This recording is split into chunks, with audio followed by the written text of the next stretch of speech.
আবারও রান্নার রেসিপি নিয়ে চলে আসলাম। আজকে দেখাবো সব রকম সবজি দিয়ে ভেজ ডাল। দেখো, মুগ ডালটা আগে থেকেই সেদ্ধ করে রেখেছি, আর এদিকে ভেজ ডালের জন্য ফুলকপি, আলু, লঙ্কা সব কেটে ধুয়ে রেডি করে রেখেছি।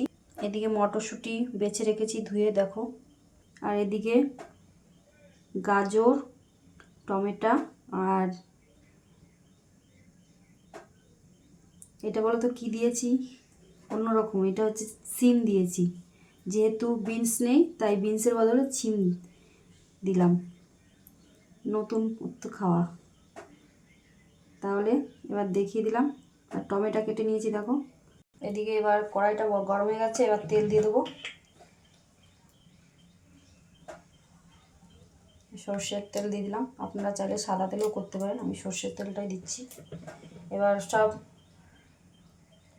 সবজিগুলো ভেজে নেব। এদিকে দেখো ফুলকপি, আলু আর গাজর, সিম ভেজে তুলে নিয়েছি। এবার তেলের মধ্যে একটু জিরে ফোড়ন দিয়ে সব মশলাটা দিয়ে দেবো। এদিকে দেখো আদা আর জিরে বেটে রেখেছি। এদিকে দেখো গোটা জিরে আর তেজপাতা ফোড়ন দিয়ে দেবো। ফোড়ন দিয়ে দিয়েছি, এবার পেস্ট করা মশলাটা দিয়ে দেবো টমেটো কুচি দিয়ে দিয়েছি। এবার হলুদ, লবণ দিয়ে দিলাম। এবার কষে নেবো ভালো করে।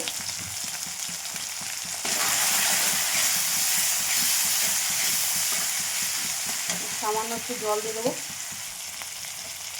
সামান্য একটু জল দিয়ে দিলাম। এবার ভালো করে কষানো হয়ে গেছে, এবার সামান্য একটু চিনি দিয়ে দিলাম।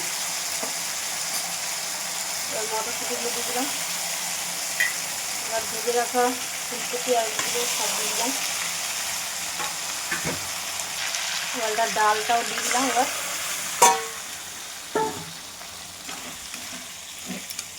এবার জল দিয়ে দেবো, জল দিয়ে দিয়েছি। এবার মিনিট 10 ফুটিয়ে নেবো, তারপর তোমাদের দেখাচ্ছি। এদিকে আমার 10 মিনিট হয়ে গেছে, এবার একটু ঘি গরম মশলা দিয়ে দেবো।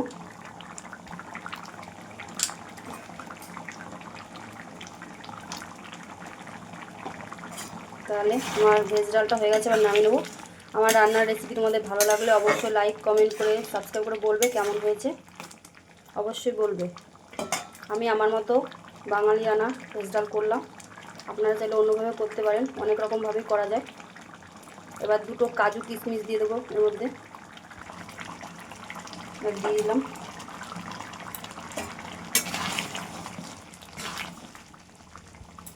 এবার নামিয়ে নেব।